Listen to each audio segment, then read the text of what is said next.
maternini ka fe ake titene na biani tele chula tenba ake to asosi ala kira betulo dawa wa urubu kororo ambati bando titene dembo a tondani yako iba na bakbati amngi Tanzania wa bubu bandani ake to akeleke mapoko chulo ka inga pepe wala kuyuna longan beni mbatulo ake na te chulo ka aketal ne la si demboso ambati ku iba nja si singo na ta tribune na techi ya mengeti South Africa ge dani ngati ku ba lo sako fa gereti debona bamara mongo so timuna la wango apena ge nyongo ibaka na bangoni mlengeti Tanzania solo kupanda so wala pale merikete pale pete mapoko chulo kato aso lundo kokatara tezilo ala kira demoni abechelo ndawa urungu foro ake bando laga bando ba lo bando pagina bagyawa ulu ne ba zonde bato ndani etera la kabadira dene monga palotana miambesi nguti kodotia amne kodotia tukukozo nguso ne bato ndana wa para kukuta amne ngiti ala ka fambe chilondo ake tekongo goika dembo la kwa pagina geresela pika pele yongoro dembo awa patangu bakbati koroti Tanzania akiti sigirani yoko amne ngiti kodoti akira sinandu deboso ambagina geresela beni mne ngiti kodoti Tanzania pika iri sigita zo yoko amne ngiti kodoti South Africa ambala kwa dembo wakiti ne final etene amne ngiti kodoti ayela so beta bachala bolanika ati la so ala itu so beta ke to ala pika dembo ni pendere mingi demba gina geresela valizo demba ke tikini ngora ina lechilando ake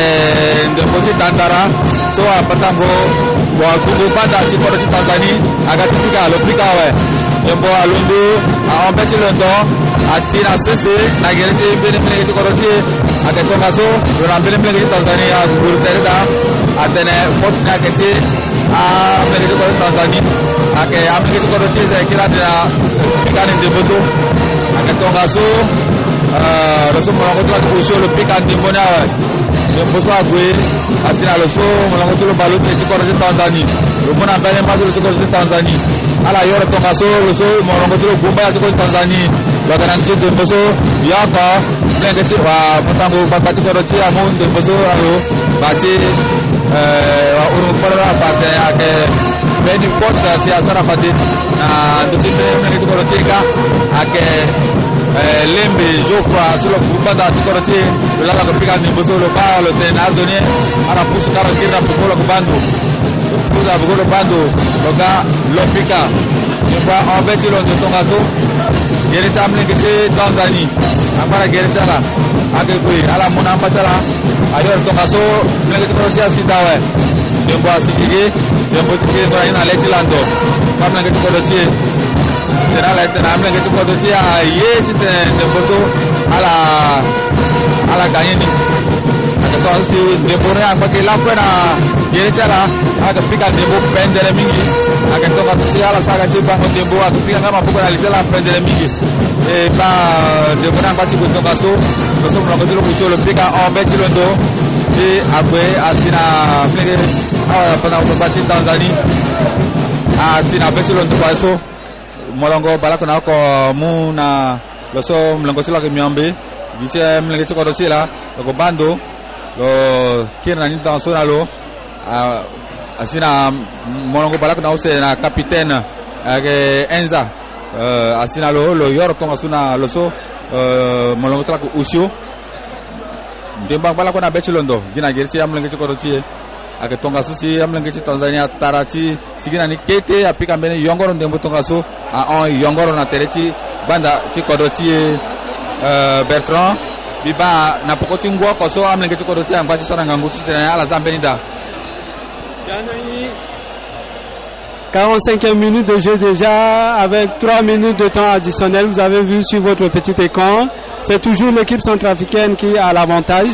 grâce à Hilaire Momi qui joue au Cameroun, au Coton Sport. Il a toujours démontré, il le prouve aujourd'hui, il est l'un de nos meilleurs représentants à l'étranger. Grâce à Hilaire Momi, nous avons pu mettre un but pour cette première partie. C'est toujours les Centrafricains qui ont le ballon avec Salif Keita, Leonzi, Mabide. Oui. C'est toujours les Centrafricains, le 12 Enza, et c'est le gardien qui récupère Lembe.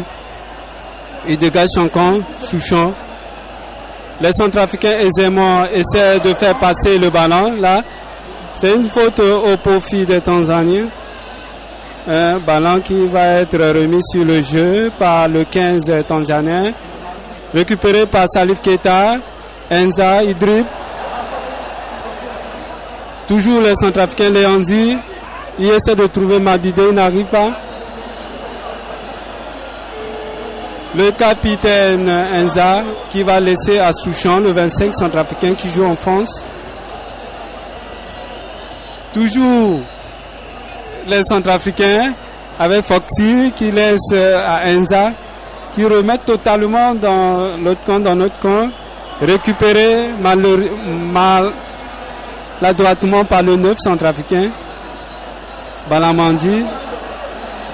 Que signale l'arbitre? Non, une faute au profit des Centrafricains.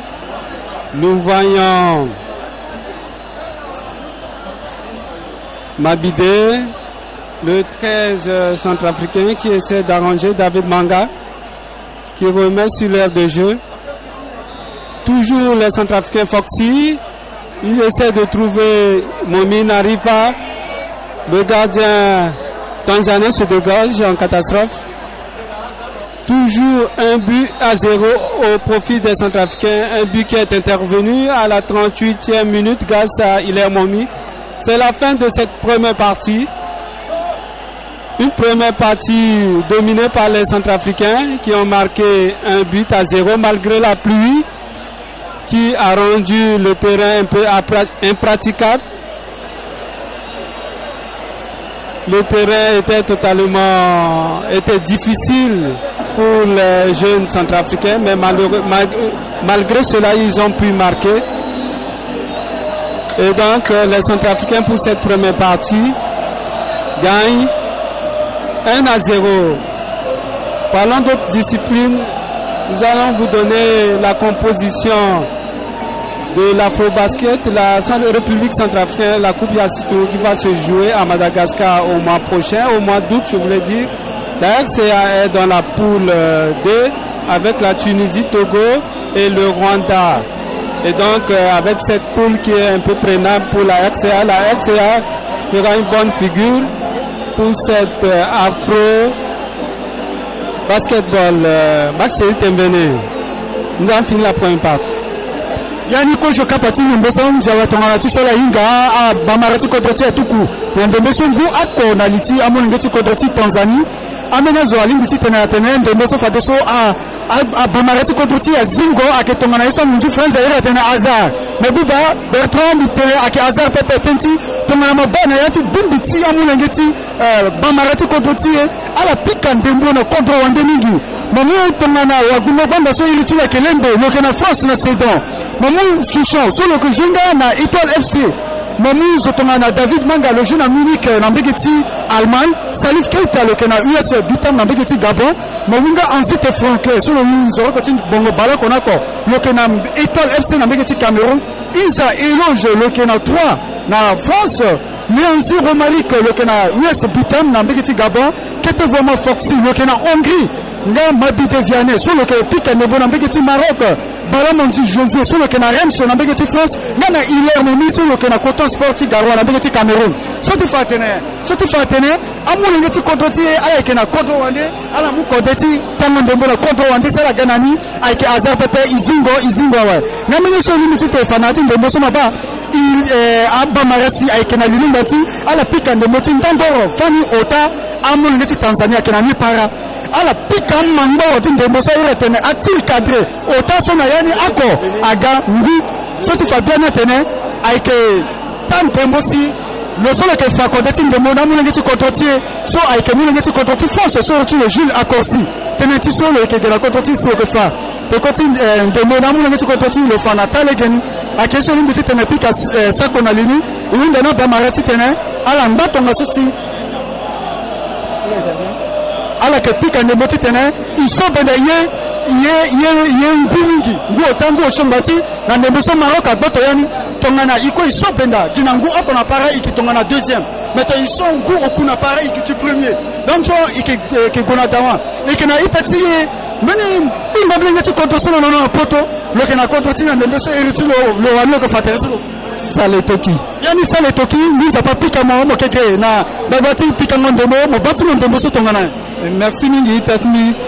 ndembona kumba biani mais amongeti abamara bazabangi ati Fabian na leta itatala mama babaso kwe na beti munja paga tita na mumo na la maboko ke ala ka kumba molenge e ala bingo oko tikozo kapa na liti koroti Tanzanie mais kapa usemi ikwa amongeti koroti ainga ndati aitati Tanzanie keta ngwati fada ngbai gikode titene ala bingu bani tenso il faut tout mingi na liteta de Tanzanie si eduti na lini par rapport na Maroc bati Maroc na Algérie a pika ndembo piri et Maroc là na lini na ndembeso si on a gagné ngumingi yela que du temps de devant Maroc batenso bitena là amonge be Africa ak amonge so vraiment ak zikama aleti peuple centrafricain na ndembeso ikirikete na beti London kojo kapa mo bâtiment nyesi atamba mpimbi pepe na pikanga nemboso na lono na la soira tena défenseur en milieu du terrain na attaque a Elian mbosi mo bal a limbiti na sanga mudakete singila mingi tatimbi na bango kozo kapati ndembo yeso fada tiamo ngeti koroti kete akegi amohingi banda ngati en milieu terrain alondo na pekoka na gardien muna défenseur si apusu na dawa na katikati ti londo agwandembo na yati banda tia Tanzania et que réceptionner wara ke buni briti tene e bona ti banda pe asara si an dembo ti mingi agogina gigi ou bien gardien tani amuni mais na ndembeso amonge koroti a consenti ma yani a conseil comprendre ambena ni la ça si et ying banda ko mena kapa usembi croit que bien de oko use uta ochoku j'ai pronostic timo ndembeso ko hinzende na